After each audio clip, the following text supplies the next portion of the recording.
সোমবার পর্যন্ত অপেক্ষা ছিল, রোববার রাতেই মোটামুটি আমরা একটা ঘোষণা পেয়ে গেছি এবং সেই ঘোষণায় এই মুহূর্তে টালমাটাল ক্রিকেট বিশ্ব, ভারতীয় ক্রিকেট বোর্ড, আইসিসি, ব্রডকাস্টাররা যারা আপকামিং টি-20 ওয়ার্ল্ড কাপকে কেন্দ্র করে কিছুটা স্বস্তির নিঃশ্বাস ফেলেছিল যে বাংলাদেশ খেলবে না ভারতের মাটিতে গিয়ে, সেখানটা একটা রিপ্লেসমেন্ট এসেছে এবং সেই রিপ্লেসমেন্ট স্কটল্যান্ড। সো কিছুটা হলেও বাংলাদেশি দর্শকরা খেলা বিমুখ হলেও, বাংলাদেশের ম্যাচেস গুলো থেকে রেভিনিউ কমে এলেও রিকভারি কিছুটা হলেও হবে।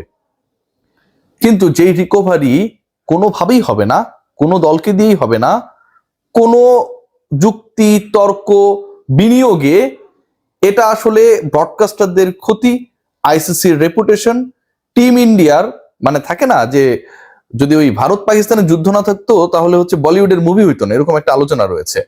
সো ওয়ার্ল্ড কাপে কিংবা এশিয়া কাপে এরকম যে মেগা ইভেন্ট গুলো হয় মহাদেশীয় বা বৈশ্বিক, সেখানটায় ভারত পাকিস্তানের ম্যাচ যদি না থাকে ব্রডকাস্টারদের ওই মুনাফাটা কোনোভাবেই কাভার আপ হয় না। সেই ঘটনাই ঘটতে যাচ্ছে। 15 তারিখে ইন্ডিয়া পাকিস্তানের সম্ভাব্য যে ম্যাচের কথা ছিল, অনুষ্ঠিত হবার কথা ছিল, সেই ম্যাচটা অনুষ্ঠিত হচ্ছে না। পাকিস্তান বিশ্বকাপে ভারতের বিপক্ষে ম্যাচ বয়কট করেছে। একটু আপনাদেরকে জানিয়ে দিতে চাই, কুল অ্যান্টিপারস্পিরেন্ট ডিওডোরেন্ট স্টিক আপনার ঘামকে কন্ট্রোল করবে, 24 আওয়ার্স পর্যন্ত আন্ডারআর্ম ঘাম মুক্ত রাখবে এবং কাপড়ে কোনো দাগ হতে দেবে না। যদিও বিশ্বকাপের গায়ে মোটামুটি দাগটা পড়েই গেছে, পাকিস্তানের এই ভারতের বিপক্ষে ম্যাচ বয়কটের মাধ্যমে আরো কয়েকটা ঘটনা দারুণভাবে সামনে এসেছে।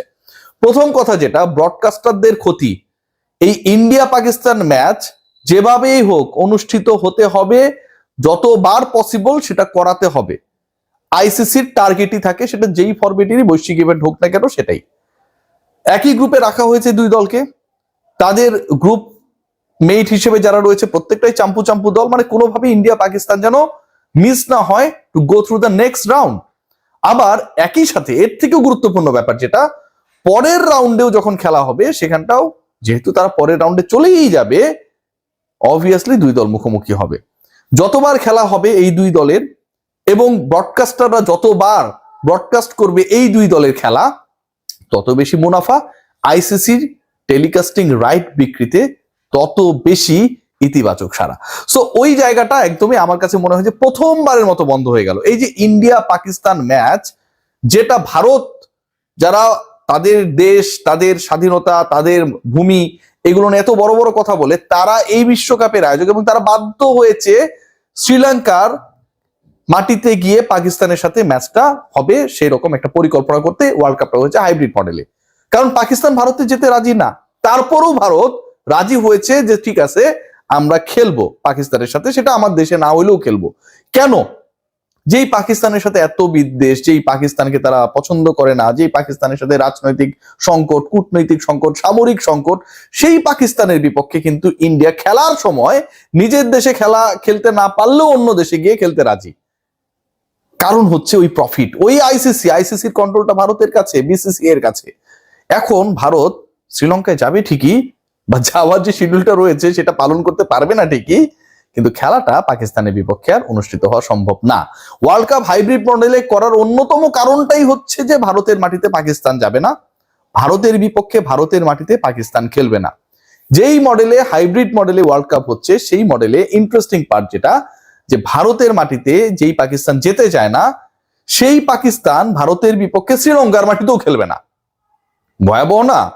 এরকম লজ্জা, এরকম চর ইন্ডিয়ার গালি দেয়ার সামর্থ্য একমাত্র পাকিস্তানি রাখে এবং সেটা তারা দিয়েছে। বাংলাদেশকে কেন্দ্র করে যে উত্তাপ তৈরি হয়েছিল, যে ইস্যু তৈরি হয়েছিল, এবং সেই উত্তাপটা শেষ পর্যন্ত এমন একটা পর্যায়ে গিয়ে ঠেকলো যখন বিশ্বকাপ আনুষ্ঠানিকভাবে শুরু হতে মাত্র 3 দিনের অপেক্ষা, এবং সেই 3 দিনের অপেক্ষায় এমন একটা সিচুয়েশন ক্রিয়েট হয়েছে যেখানটায় আইসিসি আলটিমেটলি লজ্জিত। আইসিসির ব্র্যান্ড ভ্যালু, বাংলাদেশ ক্রিকেট বোর্ডের ভ্যালু নিয়ে আমরা অনেক কথাবার্তা বলি যে বাংলাদেশ ক্রিকেট বোর্ডের ভ্যালু কমে যাচ্ছে, আমাদের বড় বড় ক্রিকেটাররা নেই, বাংলাদেশ দল টি-20 বিশ্বকাপে যাবে না, বাংলাদেশে এন্ডোর্সমেন্ট গুলো এখন ঠিক আগের মতো না। খেয়াল করে দেখুন, ভারত পাকিস্তান ম্যাচ যখন হবে না এবং যখন একটা দল, একটা দেশ এটা মেনে নিচ্ছে, ঘোষণা করছে যে আমরা ইন্ডিয়ার এগেনস্টে ওয়ার্ল্ড কাপে খেলবো না, ঠিক তখন আইসিসির ভ্যালুটাও কমে যায়, কারণ আইসিসির ভ্যালুর সবচেয়ে বড় যে জায়গাটা যেটা ভ্যালু অ্যাড করে সেটা হচ্ছে দর্শক, এবং সেই দর্শকদের আকর্ষণটাই হচ্ছে ইন্ডিয়া পাকিস্তান ম্যাচ কেন্দ্রিক। সেই দর্শকরা যে অর্থ ব্যয় করে বিভিন্ন মাধ্যমে খেলা দেখে সেটাও ইন্ডিয়া পাকিস্তান ম্যাচ কেন্দ্রিক, এবং এই ম্যাচকে কেন্দ্র করে যে ধরনের ব্রডকাস্টিং মুনাফা ব্রডকাস্টাররা এবং একই সাথে আইসিসি করে সেটাও ইন্ডিয়া পাকিস্তান ম্যাচ কেন্দ্রিক। সো এটা কোনোভাবেই আর হচ্ছে না, সেকেন্ড রাউন্ডেও হয়তো হবে না। এখন যখন এটা হবে না, তখন এই বিশ্বকাপ থেকে আইসিসির ক্ষতি অপরিসীম। পাকিস্তানকে ডেফিনেটলি আইসিসি জরিমানা করবে, শাস্তি দিবে, অনেক কিছুই করার চেষ্টা করবে। এবং ইন্টারেস্টিংলি বাংলাদেশের উপর আইসিসির যে ক্ষিপ্ত অবস্থা সেটা একটু হলেও নতুন ভাবে ডাইভার্টেড হয়ে গেল ফ্রম নাও। কারণ তাদের সবচেয়ে বড় চটটা, প্রথমত বাংলাদেশ খেলছে না, বাংলাদেশের একটা বিশাল ভিউয়ারশিপ রয়েছে, আপনাকে ভাই এটা অ্যাকসেপ্ট করতে হবে। বাংলাদেশের যে ভিউয়ারশিপ রয়েছে, ধরেন ইন্ডিয়ায় প্রচুর ভিউয়ারশিপ রয়েছে 100 কোটি প্লাস, বাংলাদেশের কি 15 কোটি আপনার কাছে খুব ছোট মনে হয়? পাকিস্তানে 25 কোটি 30 কোটিকে কি খুব ছোট মনে হয়? এই যে 45 ক্রোর, অ্যারাউন্ড 50 ক্রোর, যদি বিদেশের যারা দর্শক রয়েছে এই দুই দেশের, তারা যখন ভারত পাকিস্তান ম্যাচ দেখবে না কিংবা বাংলাদেশে খেলাগুলো হবে সেগুলো দেখবে না, তখন কিন্তু এটা অন্য একটা সিচুয়েশন ক্রিয়েট করে যেটা আইসিসি কে বিশাল অঙ্কের আর্থিক ক্ষতির সম্মুখীন করবে, কোনো ডাউট নেই। বাংলাদেশের লাভটা কি হলো? বাংলাদেশের লাভ লসের হিসাবটা করতে গেলে মন খারাপ হয়। বাংলাদেশ বিশ্বকাপ খেলার যোগ্য